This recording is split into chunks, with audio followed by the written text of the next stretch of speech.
पर है लालटेन छाप पर वोट गिराने का काम करे, एक जो है महिला उम्मीदवार को जिताने का काम करे।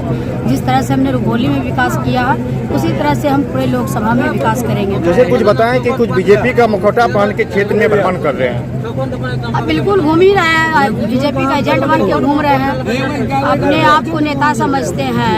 ये तो कहीं भी चुनाव लड़ सकते थे। आज से कुछ दिन पहले बनमन की विधान। नमस्कार, स्वागत है आप सभी का टीवी 24 एक्सप्रेस बिहार पर। मैं हूँ आपके साथ सपना ठाकुर। नजर डालेंगे इस वक्त की खास खबर पर।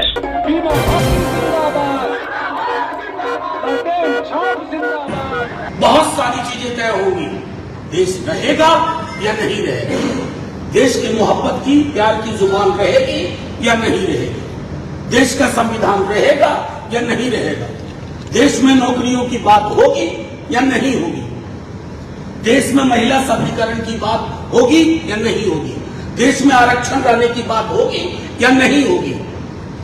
ये महत्वपूर्ण प्रश्न है। इसको नगरपालिका के नजरिए से नहीं देखना, इसको देखना है कि आज की परिस्थिति में हम संसद में किन हाथों को मजबूत करें। उन हाथों को मजबूत करें जो हाथ इतनी हिम्मत और ताकत रखते हैं कि प्रधानमंत्री जी से कहें आपकी फूट डालो की राजनीति का अंत हो रहा है, आपकी नफरत की जुबान का अंत हो रहा है। वो केवल चाहिए। और अब पूर्णिया पर अगर आप देखें, एक बेटी है पूर्णिया, अत्यंत पिछड़ा समाज की, उनको कितनी प्रताड़नाएं दी गई है शायद आपको पता भी होगा।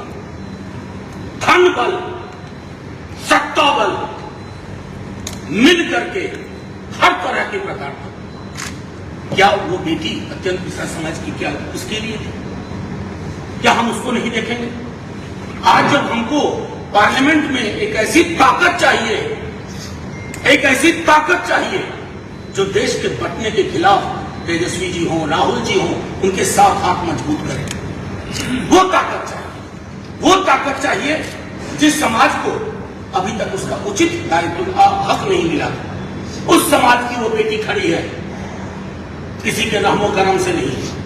तेजस्वी जी अपनी बहन मानते हैं, उसको ताकत दीजिए, यही अपील है। और वो ताकत सिर्फ सांसद पद के लिए नहीं, वो ताकत है उस धारा को मजबूत करने की, जो धारा संघ के विचारों से इत्तेफाक नहीं रखती। ऐसा तो नहीं होगा ना मैं संघ के साथ भी आंख मिचौली खेलूं और तब ये भी कहूं कि हाँ हम उम्मीदवार हैं ना। रास्ता साफ है, इधर उधर की कोई जगह नहीं है, सीधे सामने लड़ाई है। और वो लड़ाई है एक व्यापक एकता और राष्ट्रीय जनता दल का ट्रैक रिकॉर्ड देखते हुए, जिसने अपने उरूज में आडवाणी जी को रथ को रोक चुके। क्या संदेश दिया?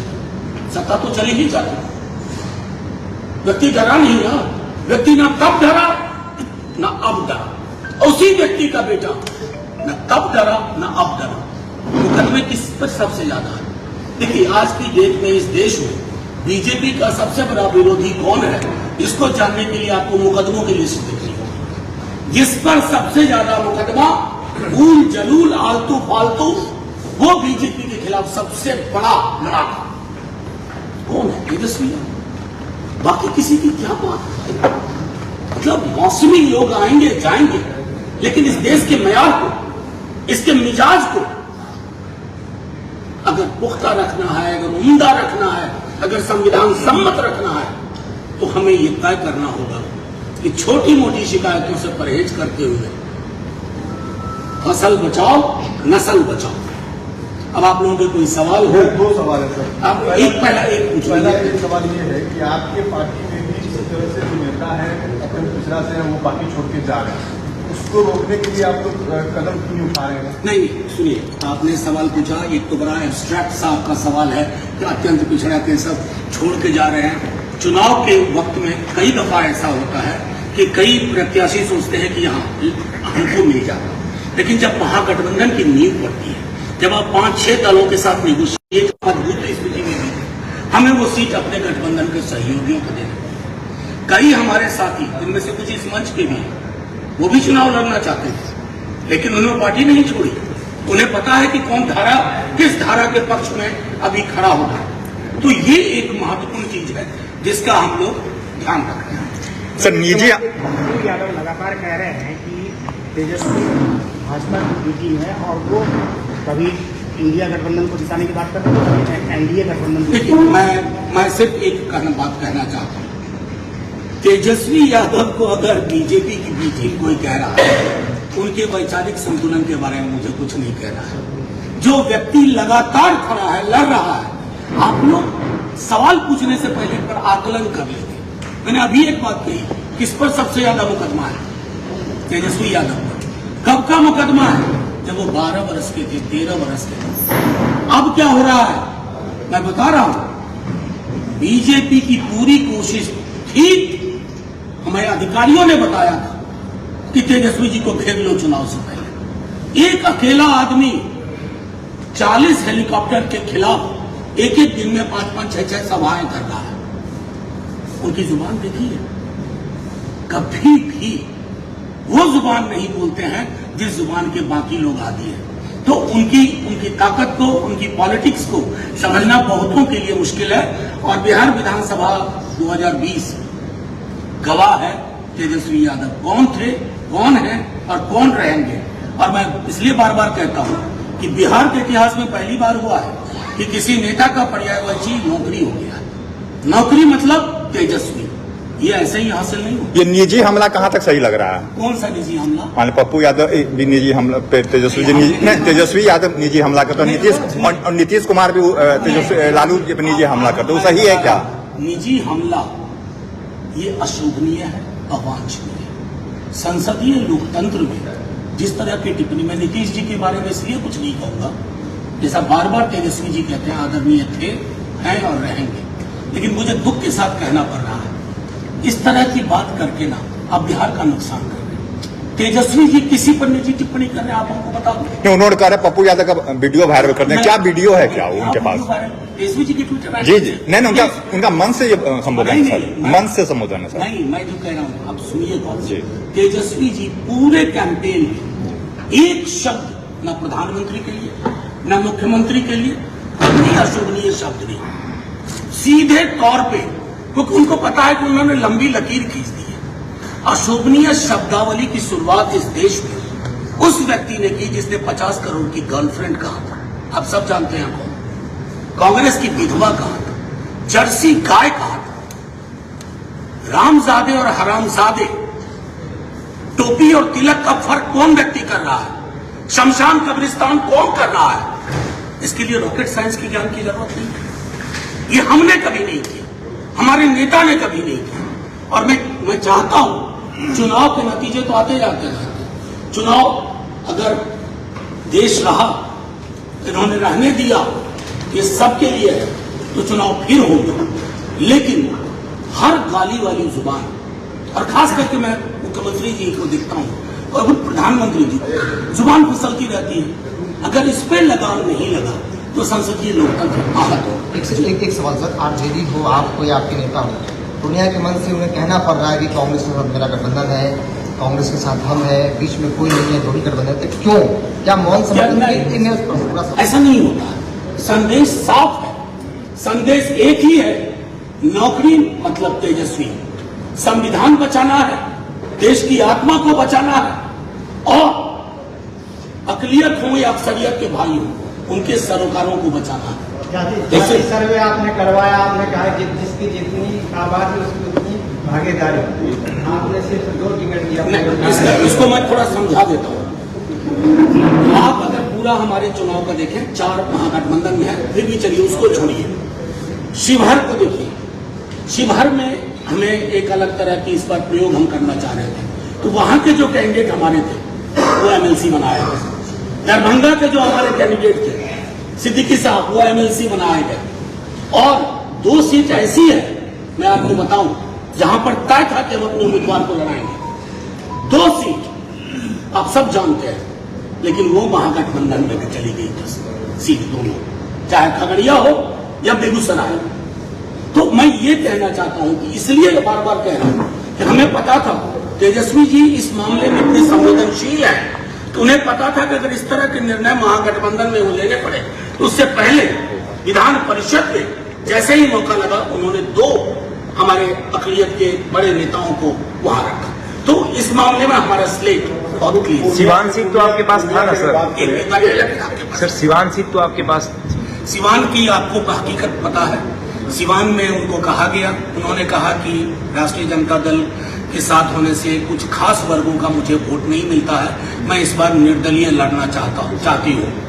ये साफ तौर पर लेकिन उन्होंने कहा कि जिस पार्टी के लिए साहब ने खून पसीना बहा दिया उस पार्टी ने धोखा दिया। नहीं, उन्होंने जो कहा आपसे हमसे ज्यादा नहीं जानते हैं, बेहतर आप। मैं आपको सिर्फ इतना कहना चाहता हूं कि उन्होंने कहा कि मैं निर्दलीय लड़ूंगी, मैं आपके साथ ही हूं, क्योंकि और बार बार कहा कि मैं कहीं और नहीं जा रही, लेकिन एक कुछ खास वर्ग समूह, क्योंकि वहां का स्ट्रक्चर देखिए, सिवान थोड़ा अलग है।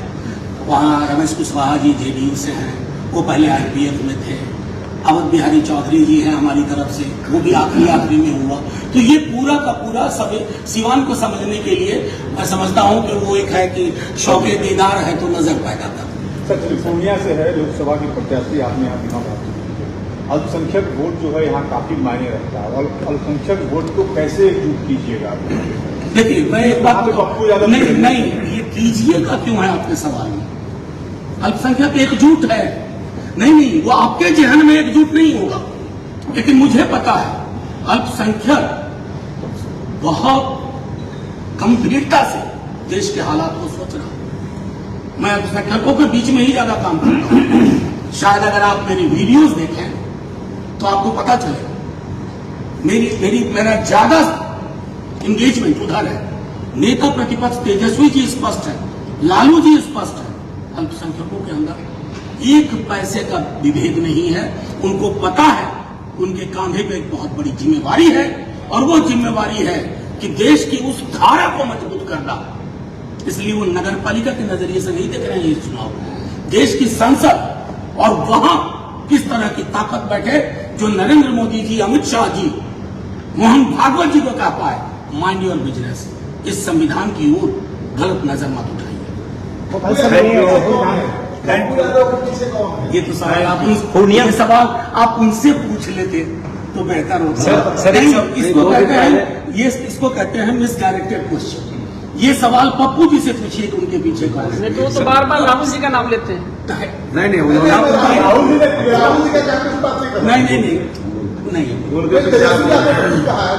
नहीं, देखिए उनके पीछे कौन है। नहीं, देखिए मैं कुछ नहीं कहना चाहता हूँ। कोई ऑडियो वीडियो भी चल रहे हैं कि मुझको फलाने का फोन आया, मैं नाम लेकर के उन लोगों को ग्लोरीफाई नहीं करना चाहता। उन्होंने खुद कहा फलाने चिलाने का फोन आया, उनको वो मुबारक। लेकिन जहां तक हमारा सवाल है, हमारे दल का सवाल है, हम बिल्कुल स्पष्ट हैं इस धारा के साथ। तेजस्वी जी यहाँ की बेटी के पक्ष में मजबूती से खड़े हैं, और वो मजबूती सारे वर्गों से ताकत उसको मिल रही है। मैं आपको जरा 4 जून का इंतजार करिएगा। ये जो हवाई चीजें हैं ना, ये 2-3 दिन के अंदर फिजल आउट कर जाएंगी। पप्पू यादव दावा कर रहे हैं कि कांग्रेस के साथ है, अगर जीतेंगे तो कांग्रेस को समर्थन करेंगे, और कांग्रेस उनके खिलाफ कैंपेन पूर्णिया में नहीं कर रही है, इसलिए सवाल बढ़ा। मैं आपको बता रहा हूँ, आप विजुअल्स देखते हैं। कल भागलपुर में क्या कहा राहुल जी ने, क्या कहा भागलपुर में? आपसे पूछ रहा हूँ। नहीं, भागलपुर में क्या कहा? वो तो और भी जगह नहीं गया, किशनगंज भी नहीं गए, कटिहार भी नहीं गए। तो देखिए, सवाल आपका बेहद संतुलित है। तो तारिक साहब को भेजे, तारिक साहब को भेजे, खुद बीमा जी को सामने खड़ा करते। तो आप देखिए, ये भ्रांतियां ही ये खत्म होगी, और बुरी तरह खत्म होगी। 2 दिन आप इंतजार करिए। बयार बह चुकी है। तो पूर्णिया की लड़ाई को कैसे देखें? पप्पू यादव अपने बयान में कल कहे हैं कि हमको अगर कांग्रेस से लोग अलग मानने तो 26 तारीख का यहाँ चुनाव खत्म होने दीजिए। अभी अमेठी जाएंगे चुनाव प्रचार करने में, और कांग्रेस का जो स्टार कैंपेनिंग वाला जो लिस्ट होगा उसमें मेरा नाम होगा। अच्छा, वो सवाल पूछ करके आप उनसे अप्रूवल ले रहे हैं।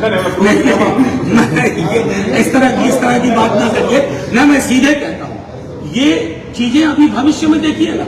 आप तो उनके कहे को ब्रह्म वाक्य मान करके हमसे सवाल पूछते हैं। काश इतनी ही ताकत होती कि बीजेपी से भी सवाल पूछते प्रधानमंत्री जी से।